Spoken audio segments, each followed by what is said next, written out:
Hello students, हम कर रहे हैं स्टैंडर्ड कॉस्टिंग। स्टैंडर्ड कॉस्टिंग का आज का है लेक्चर नंबर 3।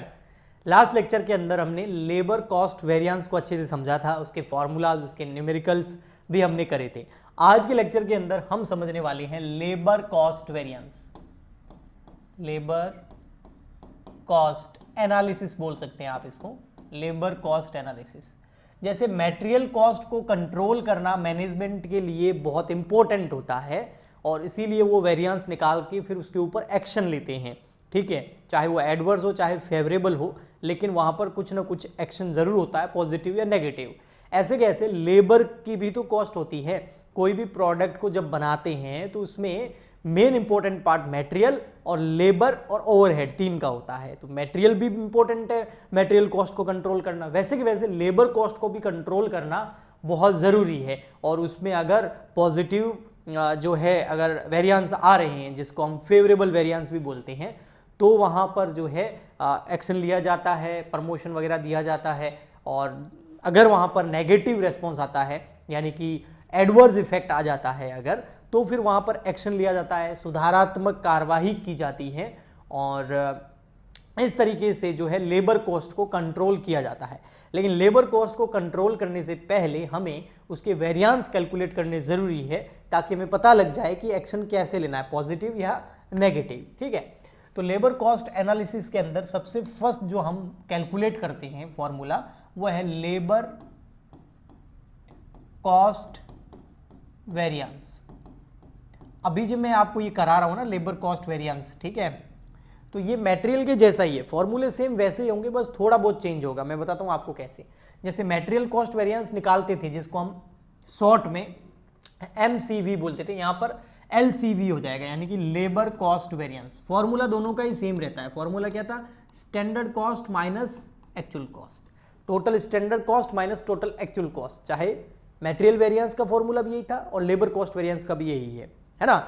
क्यों? क्योंकि यहाँ पर स्टैंडर्ड कॉस्ट कौन सी, मटेरियल वाली लेनी है, नहीं लेबर वाली, कि लेबर को हम कितने पेमेंट करेंगे, इतना स्टैंडर्ड हमने सोचा था और एक्चुअल में आपने लेबर को कितना पेमेंट किया, उन दोनों का जो कंपैरिजन है उससे हमें पता लगेगा लेबर कॉस्ट वेरिएंस। अब वो पॉजिटिव, एडवर्स और फेवरेबल हो सकता है, जिसको पॉजिटिव और नेगेटिव आप बोलते हैं, ठीक है। ओके जी, तो एक ये हो गया आपका फॉर्मूला।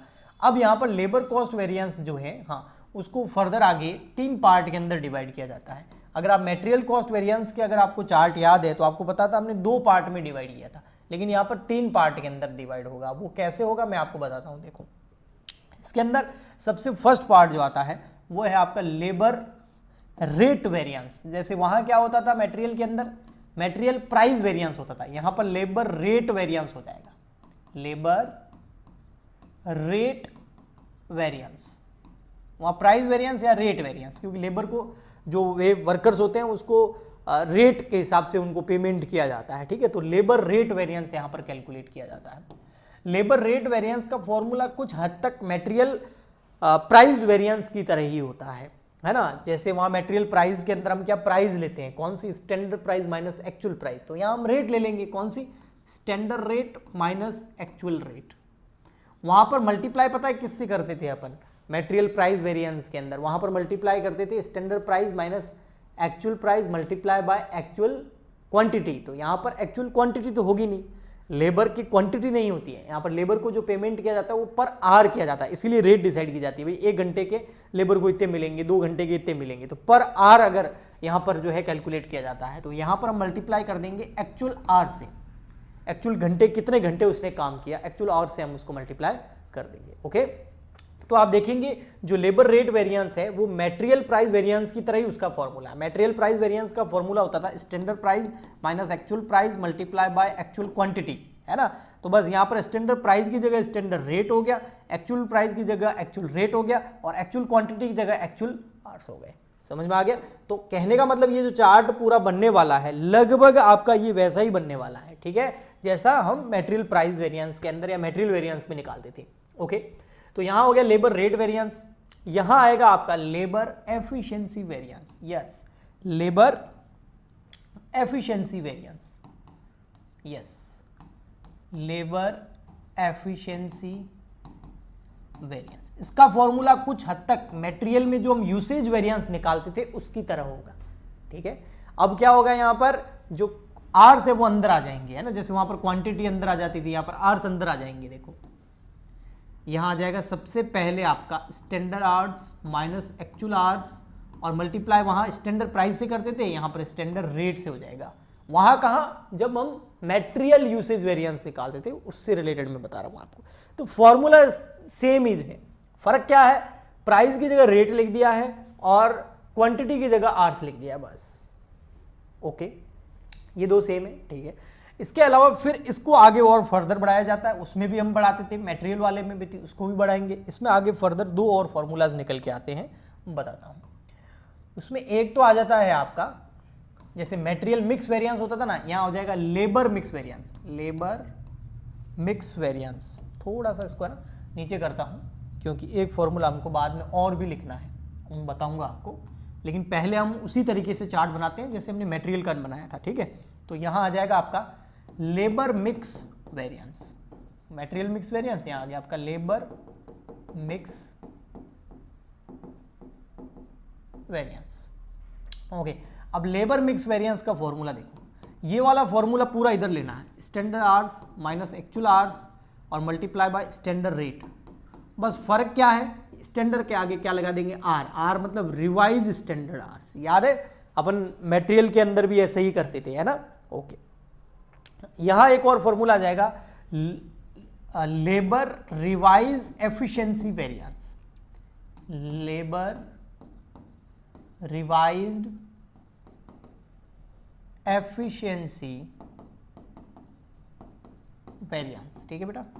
ओके जी, इसके अंदर लेबर रिवाइज एफिशिएंसी वेरिएंस जो है, इसका फॉर्मूला भी आपको याद ही होगा, स्टैंडर्ड माइनस एक्चुअल, ये वाला सेम ही लिखना होता है, पर एक चीज का अंतर होता है इसमें, वो बता दूंगा मैं आपको, और मल्टीप्लाई कर देंगे स्टैंडर्ड रेट से। सेम है, फर्क क्या है, केवल यहां पर एक्चुअल हटा देंगे आवर्स और उसकी जगह हम क्या लिखेंगे, रिवाइज स्टैंडर्ड आवर्स। मटेरियल में भी ऐसा ही करते थे, अगर आपने लेक्चर नंबर फर्स्ट देखा हो, तो नहीं देखा है तो पहले जाके देख लो, ताकि इसको समझने में भी आपको काफ़ी आसानी होगी।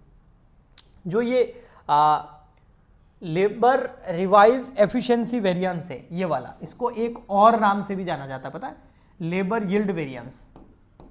लेबर यील्ड वेरिएंस, और इसका फॉर्मूला होता है, अगर आपको क्वेश्चन में यील्ड दे रखी हो तो उसमें हम ले लेंगे आपकी actual yield minus standard yield multiply by standard cost per unit. Okay, ठीक है। तो ये हो गए आपके फॉर्मूलाज। अब एक फॉर्मूला इसमें, ये बाकी सब तो सेम वैसे के वैसे मैंने करवाए हैं लगभग, जो मटेरियल में करवाए थे, है ना, सिर्फ क्वांटिटी की जगह आर्स आ गए, प्राइस की जगह रेट आ गई, इसके अलावा कोई चेंज नहीं है, ठीक है। और लेबर की जगह हमने मटेरियल लिख दिया है, मटेरियल की जगह लेबर लिख दिया है। एक और यहाँ पर फॉर्मूला आता है, क्योंकि शुरू में मैंने आपको बोला था कि इसमें दो नहीं है, तीन है, एक फॉर्मूला और आता है, इसको बोलते हैं ideal time variance. Ideal time variance, सबसे पहले इसका फॉर्मूला देख लो, फिर उसके बाद इसका मैं आपको मतलब भी बता देता हूं कि ये क्या है।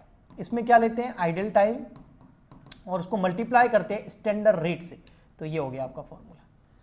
आइडियल टाइम वेरिएंस का मतलब ये होता है कि जो वर्कर है ना, वो फैक्ट्री में काम कर रहे हैं, लेकिन कई बार क्या होता है, कुछ ऐसा इंसिडेंट, सर्कमचांसेस, घटनाएं, इवेंट हो जाती हैं, जबकि जो वर्कर है वो फ्री बैठे हैं, लेकिन फिर भी उनको पैसा देना पड़ता है। 1-2 घंटे आज काम नहीं था, लेकिन फिर भी उनको पैसा देना पड़ रहा है। क्यों? क्योंकि मान लेते हैं कोई मशीन खराब हो गई, मटेरियल खत्म हो गया, मिसमैनेजमेंट हो गया, कोई रिपेयरिंग चल रही है, कोई एक्सीडेंट हो गया, तो उसकी वजह से कई बार आइडल टाइम, यानी कि बिना काम किए हुए भी उनको हमें पेमेंट करना पड़ता है, उसको आइडल टाइम बोलते हैं। वो फ्री बैठे हैं लेकिन पे कर रहे हैं हम उसको, तो उसका जो है यहाँ पर ये फॉर्मूला है आइडल टाइम वेरिएंस निकालने का।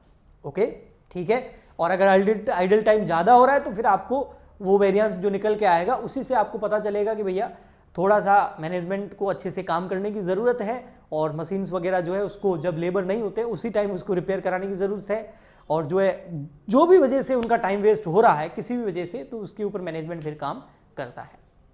तो ये लेबर कॉस्ट एनालिसिस मैंने आपको करवा दिया, उसके सारे फॉर्मूलाज लिखा दिए, आप इसको अच्छे से याद करना, मैं आपको इसको PDF आपको दे देता हूँ, ठीक है। और नेक्स्ट लेक्चर के अंदर हम इसका एक न्यूमेरिकल क्वेश्चन करेंगे, जैसे हमने मटेरियल कॉस्ट वेरिएंस का किया था वैसे के वैसे हम लेबर कॉस्ट वेरिएंस का भी एक न्यूमेरिकल करा देंगे आपको, ठीक है। ये रहा यहाँ पर स्कैनर, QR कोड सॉरी, इसको स्कैन कर दीजिए। आपको जो है यहाँ पर ये जो मैंने फॉर्मूलाज लिखाए हैं इसका चार्ट आपको PDF फॉर्मेट में मिल जाएगा। सपोर्ट जारी रखिए अपना, लाइक शेयर सब्सक्राइब और कमेंट ज़रूर करें। आपका सपोर्ट चाहिए ताकि हम अपनी टीम बढ़ा सके और टीचर ला सके जो आपको और भी सब्जेक्ट्स पढ़ा सके। मिलते हैं नेक्स्ट लेक्चर में, आज के लिए इतना ही, तब तक के लिए goodbye and thank you.